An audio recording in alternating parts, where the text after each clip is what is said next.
Welcome to my class, and I've decided to I want to discuss the CBSE question paper 2019-2020. I just thought to myself, let me just discuss these questions. So you can see for yourself, take a screenshot of these. And these are the 1-mark questions that you see. The 1-mark questions, as you see. I'll be discussing each one of these with you.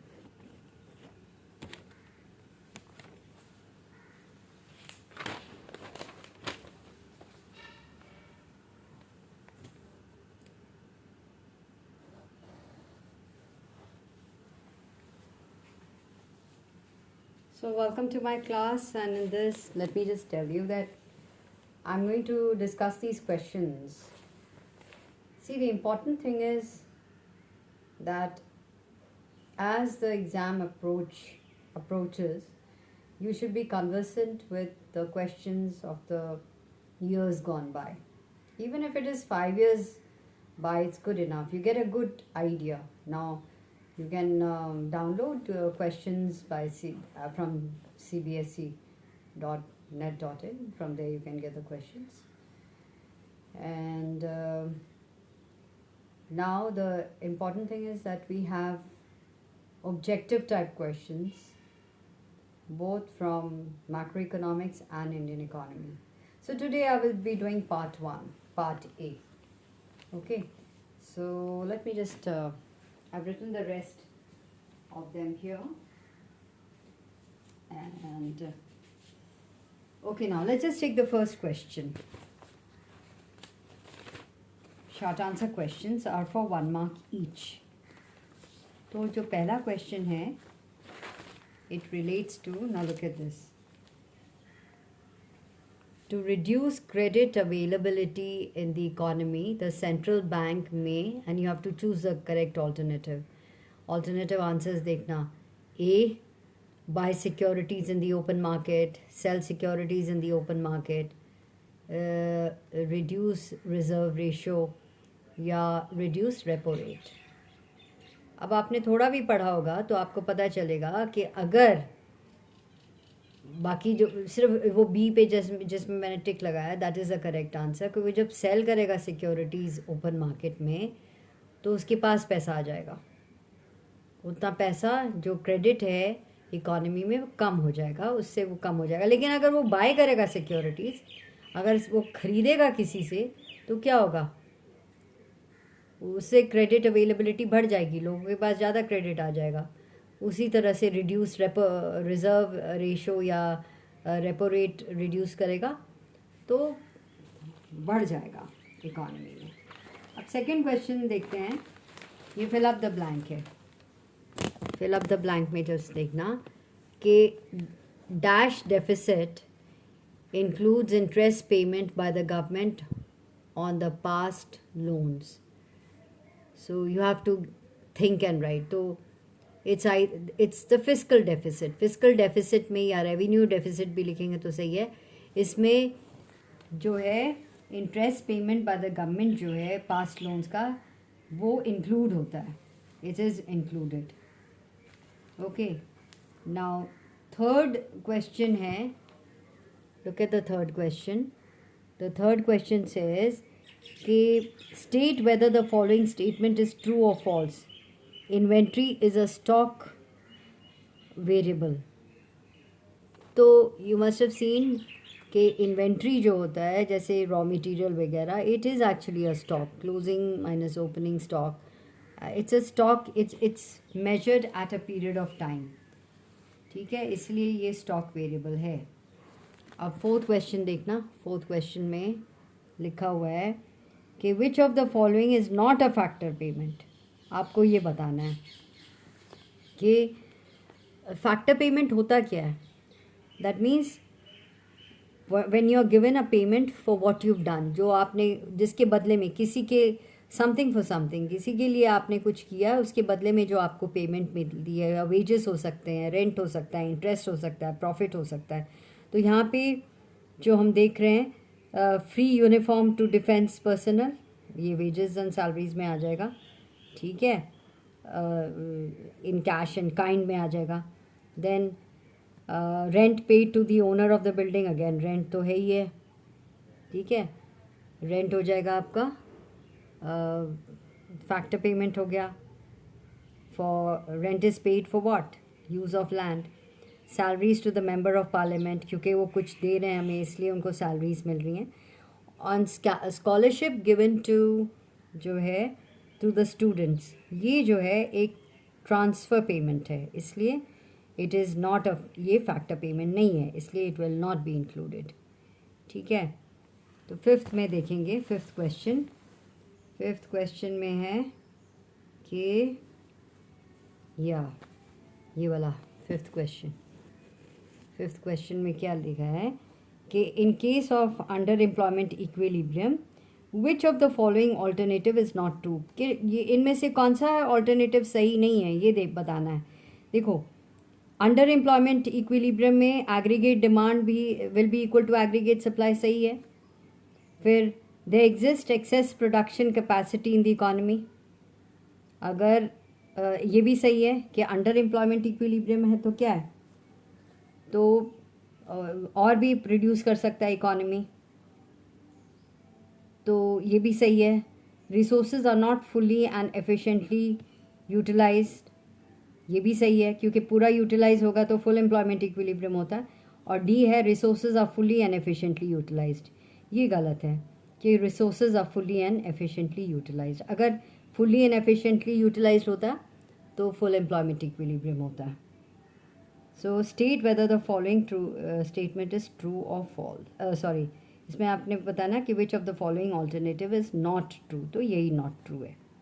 अब sixth question देखते हैं, तो sixth में क्या आता है, okay, आपने sixth question में बताना है कि ट्रू है या फॉल्स है। और कहता है कि all financial institutions are banking institution, answer है फॉल्स। क्यों भाई, बिकॉज अगर UTI LIC जो भी आप देख रहे हो, ये जो होते हैं they do not accept chequable deposits, ठीक है। और अगर आप देखा जाए तो अगर इवन अगर पोस्ट ऑफिस सेविंग बैंक के नाम पे होता है, वो भी बैंक्स नहीं कहलाते, because they do not perform the banks essential function of lending, तो ये भी ये भी नहीं है। सो फाइनेंशियल इंस्टीट्यूशंस जो होते हैं, all financial institutions are banking institutions, ये जो है ये फॉल्स है। अब देखना है सेवेंथ क्वेश्चन, ये देखो सेवेंथ क्वेश्चन में क्या करना है आपने। सेवेंथ क्वेश्चन में पूछा गया है कि state whether the following statement is combined factor income which can't be separated into various factor income components is known as mixed income of the self-employed। तो इसमें आपने fill up the blank करना है। This is from income method से when you're income method से when you're measuring national income ना, तो उसमें हम देखते हैं कि wages and salaries plus operating surplus plus mixed income of the self-employed, तो आपने ये भरना है। फिर आ गया जी आपका क्वेश्चन नंबर 8 क्वेश्चन कौन सा है, okay, 8 question, let me see what it is. ये मैंने यहाँ पे देखना इस तरह से करा हुआ है। 8th क्वेश्चन ये देखो कि if marginal propensity to save is 0.25 and the initial change investment is 250 crores, then the final change in income कितना होगा। तो इसके लिए you have to find out, तो कैसे करेंगे, आपको पता है कि 2 फॉर्मूले हैं मल्टीप्लायर के। एक तो बताता है कि आप मल्टीप्लायर को फर्स्ट यूल वर्कआउट, आपका MPS दिया हुआ है ना, तो K is equal to 1/1 minus MPC, that is marginal propensity to save, और is equal to 1/MPS, that is marginal propensity to save. और जब के आपका निकल जाता है, मल्टीप्लायर निकल जाता है, तो change in Y upon change in I बता देता है, उससे आपको पता चल जाएगा वॉट एवर जो भी आप ढूंढ रहे हो। तो यहाँ पे इन्होंने क्या दिया हुआ है कि जो है MPS जो है 0.25 है, तो K निकाल लेंगे हम, 1/0.25 4 हो गया मल्टीप्लायर, ठीक है। और multiplier is equal to change in Y upon change in I, और चेंज इन आई दिया हुआ है, so 250 into 4 multiplier will give you change in income.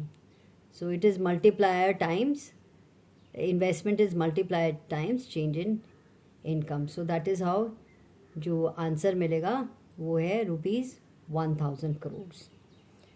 So they had to tick the correct answer. उन्होंने answers दिए हुए थे, 1 mark question है, so you had to do that. ठीक है।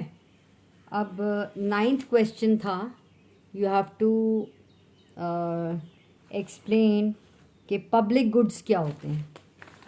पब्लिक गुड्स क्या होते हैं, आपने आपके घर के आगे इधर उधर आपने पार्क देखा होगा, ठीक है। वो तो क्या होता है, ये वो गुड होते हैं जो कलेक्टिवली कंज्यूम होते हैं, एवरीबडी सब साथ साथ उसको कंज्यूम करते हैं। और इसमें ये नहीं होता कि हम किसी को भी हटा सकते हैं फ्रॉम एंजॉइंग देयर बेनिफिट्स, क्योंकि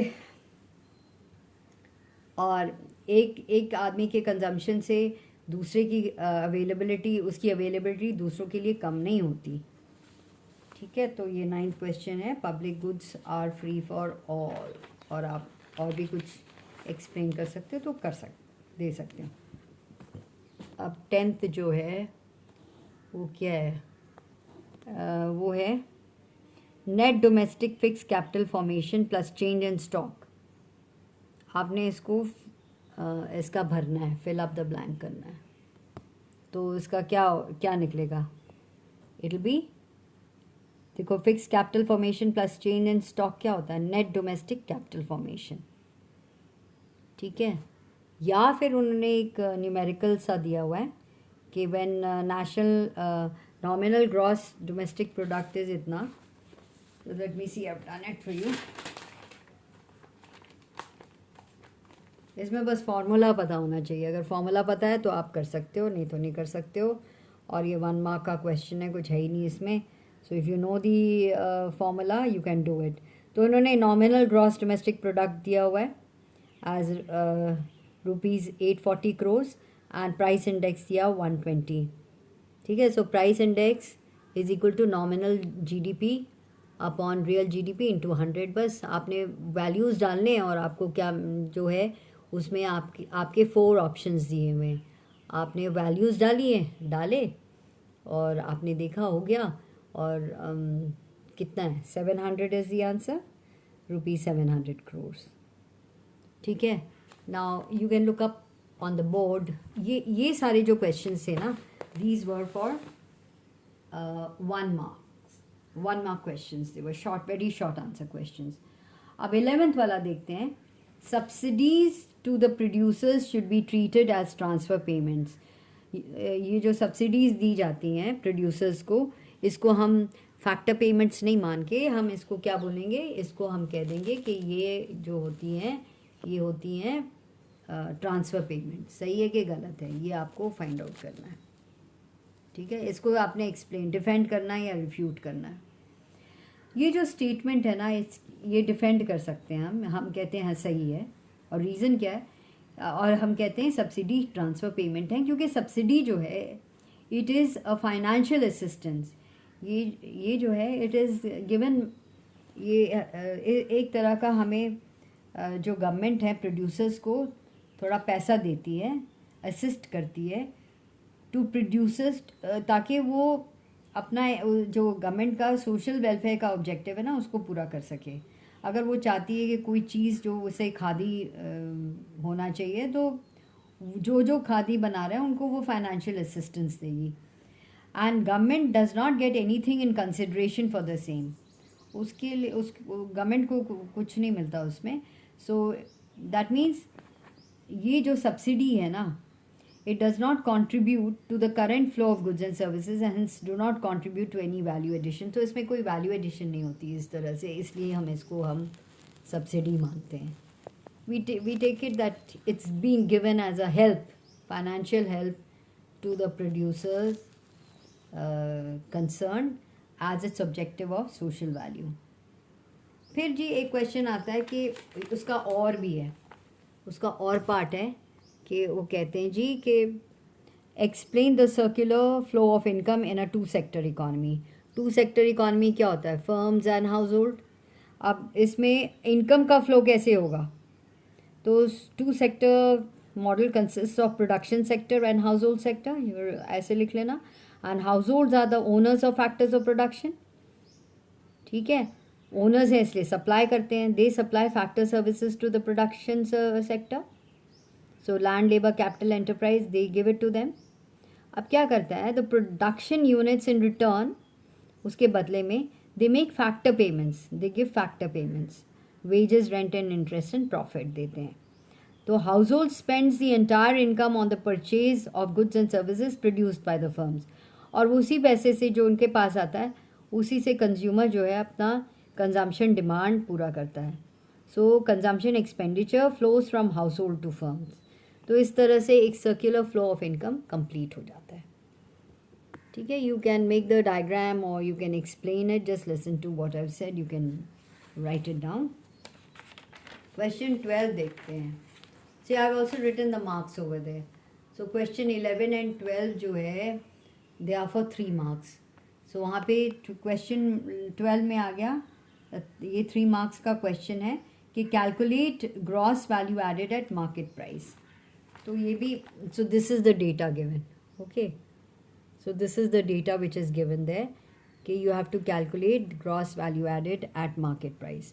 तो इसमें क्या लेना है, सीरियल नंबर दिया है 1 2 3 4 5, be very careful about it. जो उन्होंने सीरियल नंबर दिए हैं वही लिखने हैं आपने, और ठीक है, and that's it. You needn't write the you don't have to note the thing, but जो फर्स्ट चीज़ है ना, जैसे वहाँ पे लिखा ना 2 + 3 + 4 - 5, मतलब gross value added at market price में क्या क्या आएगा? सेल्स आ जाएंगी, वो डोमेस्टिक सेल्स आ गई, क्योंकि उन्होंने डोमेस्टिक सेल्स लिखा है इसलिए एक्सपोर्ट भी आ जाएगा, ठीक है, वो भी ऐड होगा। और so sales plus change in stock plus exports, ये तीनों चीज़ हो गई। सो 2 + 3 + 4 हो गया, ठीक है। और उसमें से आपने सिंगल यूज़ प्रोड्यूसर गुड्स क्या हुआ? Intermediate consumption. तो ये जो हो गया sales plus change in stock is gross value of output हो गया। ग्रॉस वैल्यू ऑफ आउटपुट में से माइनस इंटरमीडिएट कंजम्पशन जो होता है, that becomes gross value added at market price. So that's it. आपने चेंज इन स्टॉक माइनस में दिया तो माइनस कर दिया, so you get 120, sorry you get 80 lakhs rupees 80 lakhs from there. So that's it. You have to know the formula इसमें। लेकिन सबसे important चीज़ ये देखो आप कि सिर्फ आपको ये लिखने, ये फॉर्मूला बनाने में, मतलब 2 + 3 + 4 - 5 जो आप लिखोगे ना, इसके लिए हम आपको 1.5 मार्क्स देंगे। बेशक इसमें और कुछ नहीं लिखा हो तो बहुत इंपॉर्टेंट है बच्चों, you must be very careful about writing it down. You must, this is the formula based on what you understood. ये आपकी अंडरस्टैंडिंग है, सही अंडरस्टैंडिंग होगी तो थोड़ा बहुत गड़बड़ हुआ, no problems in calculation, we don't care. और फिर आपने सही, अगर आपने डाला है 200 + -10 प्लस उसके अगेंस्ट जो भी वैल्यूज़ हैं सही डालें। और जैसे आंसर आपका सपोज 80 lakhs नहीं आके 70 lakhs लिख दिया या 90 lakhs या समथिंग, कुछ भी गड़बड़ की तो उसमें हाफ मार्क जाएगा, बस दैट्स इट। तो इस तरह से है।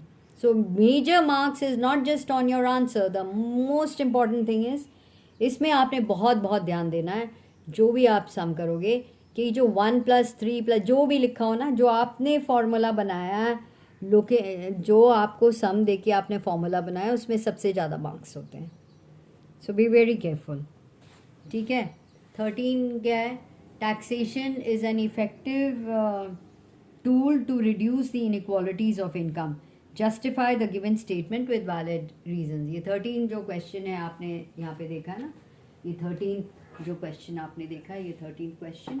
सो taxation is an effective tool to reduce the inequalities of income. तो इसमें आपने क्या करना है, इसमें बस आपने लिखना है कि गवर्नमेंट का जो गवर्नमेंट बजट वगैरह जो उसका जो ऑब्जेक्टिव होता है ना, जो उसके पास क्या बोलते हैं, दो चीज़, फिस्कल पॉलिसी जो गवर्नमेंट की होती है तो उससे वो कंट्रोल कर सकता है, इनइक्वालिटीज़ ऑफ इनकम को सही कर सकता है. So the given statement is well, it is true, it is appropriate. Now the government can impose higher tax, ठीक है, स्पेशली डायरेक्ट टैक्स अगर कर दें ऑन द रिचर क्लास, तो उससे क्या होगा, it reduces their purchasing power and the government may use the same tax revenue, वो सेम जो टैक्स रेवेन्यू उसने गैदर किया है, to provide goods and services of free or at subsidised price to the poor section. अगर poor section को देगा तो क्या होगा, so there will be some sort of, it brings about some egalitarian distribution of income. ठीक है, so इसमें 4 marks का है. सो इफ़ यू राइट अबाउट, थोड़ा सा टैक्सेशन के बारे में थोड़ा सा एक्सप्लेन करके देते हुए किस तरह से वो इक्वालिटी लाता है, ये आपने बताना है. ठीक है, अब आ गया जी आपका नेक्स्ट 14th क्वेश्चन जो है वो है कि इन द गिवन फिगर वाला है. So let me just show you the figure. ये वाला फिगर है, ठीक है. वो कहता है जी ये वाले फिगर में कि क्वेश्चन बताता है, in the given figure what does the gap KT represent, state and discuss any 2 fiscal measures to correct the situation. आपने देखा कि बहुत ध्यान से पहले आपने देखना है डायग्राम. इस डायग्राम में आपने क्या देखा, एक्स एक्सिस पे इनकम है, वाई एक्सिस पे एग्रीगेट डिमांड है. ठीक है, और एक जो एग्रीगेट डिमांड जो है full employ, Y F is a full employment equilibrium. तो वाई पे जो इक्विलिब्रियम है वहाँ पे ये फुल एम्प्लॉयमेंट इक्विलिब्रियम है, लेकिन that is at point T. लेकिन क्या होता है एक्चुअल में जो इक्विलिब्रियम है, that means with the change in investment and all, जो AD एक्चुअली है, जो आज की डेट में एग्रीगेट डिमांड जो है वो K पे, मतलब फुल एम्प्लॉयमेंट YF पे K है. सो KT जो है that becomes your inflationary gap. So that is your inflationary gap. So look at this. So KT becomes your inflationary gap. That means your AD is greater than AS at full employment equilibrium. So what happens is AD जो है is greater than, aggregate demand is greater than aggregate demand at aggregate supply at full employment equilibrium. ये लिखना बहुत ज़रूरी है. आप जब explain करोगे ना इसको, अगर आप नहीं लिख रहे तो जैसे मैंने ऊपर में लिखा है, AD is greater than AS at full employment equilibrium, that shows the inflationary gap. बस यही लिखना है. अगर आपने ये एक लाइन लिखी, you will get your marks. And सबसे तो इसके भी 2 पार्ट्स हो गए हैं, जैसे आपने देखा होगा. तो आपने जैसे लिखा KT पूछा है क्या ना कि व्हाट इज़ KT, तो आपने इन्फ्लेशनरी गैप लिखा, 1 मार्क मिल गया. सेकेंड में क्या लिखना है, फिस्कल मेजर में इंक्रीज़ इन टैक्स करना है, तो इंक्रीज़ इन टैक्स लिखोगे, एक्सप्लेन करोगे तो 1.5 मार्क मिलेगा. रिडक्शन इन गवर्नमेंट एक्सपेंडिचर करोगे तो 1.5 मार्क मिलेगा. कि जब इन्फ्लेशन है ना इकोनॉमी में, तो आपने क्या करना है, टैक्सेस इंक्रीज़ करना शुरू करोगे.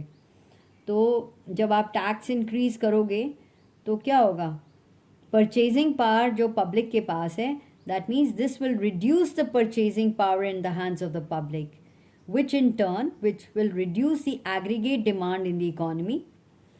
So you write it down कि purchasing power जो पब्लिक के पास है वो कम हो जाएगा, और अगर परचेजिंग पावर कम है तो वो डिमांड भी उसका घट जाएगा, एग्रीगेट डिमांड इकोनॉमी में कम हो जाएगी.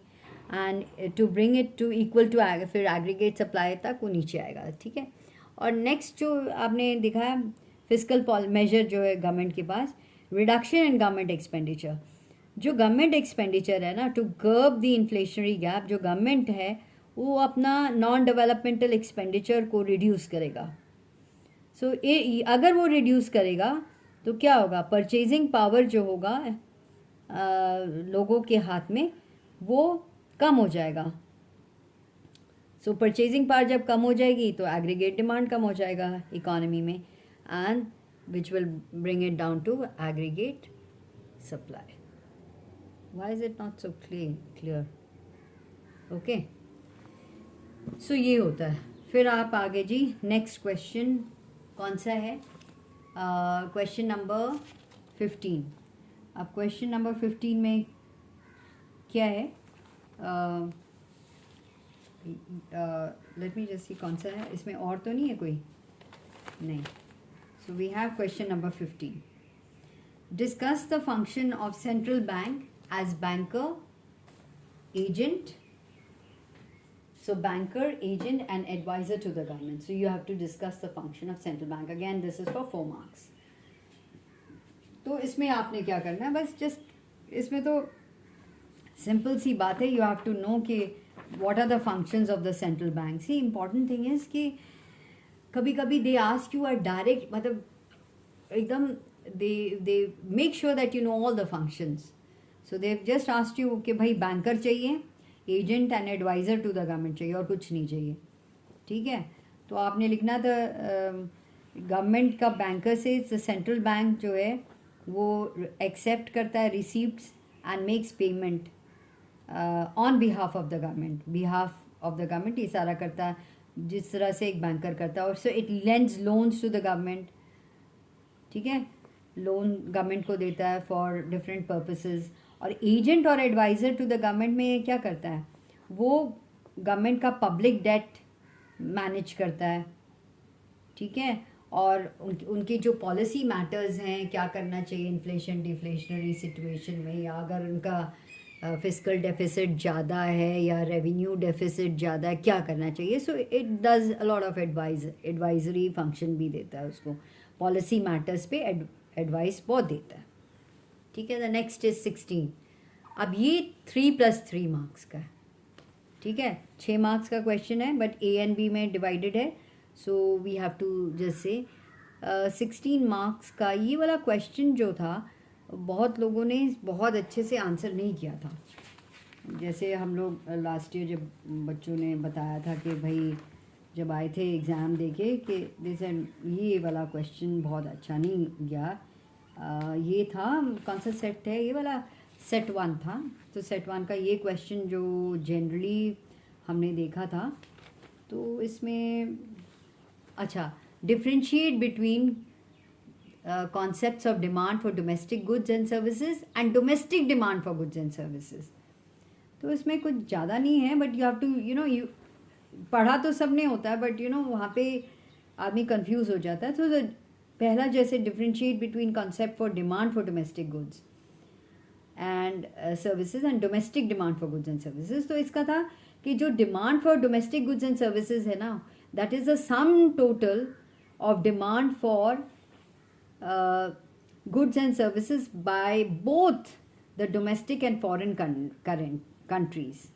फॉरेन कंट्रीज़ का दोनों की तरफ से होता है. वेयर एज अगर domestic demand for goods and services की बात करते हो तो ये जो है ये सारा सम टोटल है of domestic demand for domestic as well as foreign goods.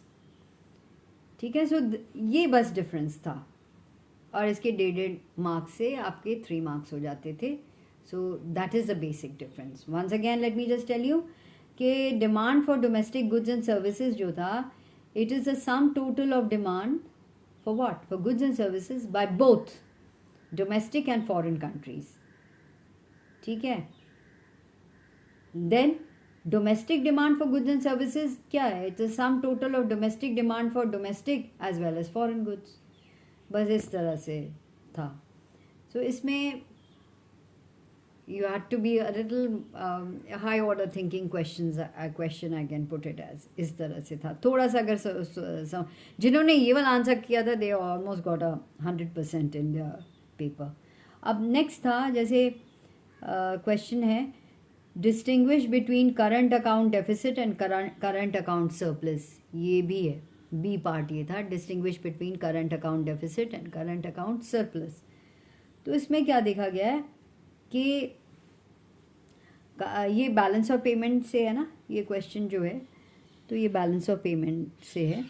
So current account deficit जो होता है ये होता है excess of payments of value of import of visible items, invisible items and unilateral transfers over the receipts from value of export of visible items, invisible items and unilateral transfers.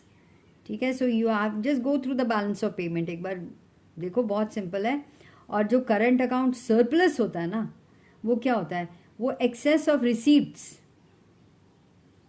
ठीक है, excess of receipts from value of exports of visible item, invisible item और unilateral transfers over payments जो आप पे कर रहे हो for value of import of visible items, invisible items and unilateral transfers over. So if you just see the table once, you will know what to write. Okay. फिर आता है जी आपका एक क्वेश्चन आ जाता है, क्वेश्चन नंबर 70. तो उसमें आ गया आपका कि आपने सॉल्व करना है. ठीक है, तो इसमें आपने क्या करना है, क्वेश्चन है answer the following questions based on this. I just show you.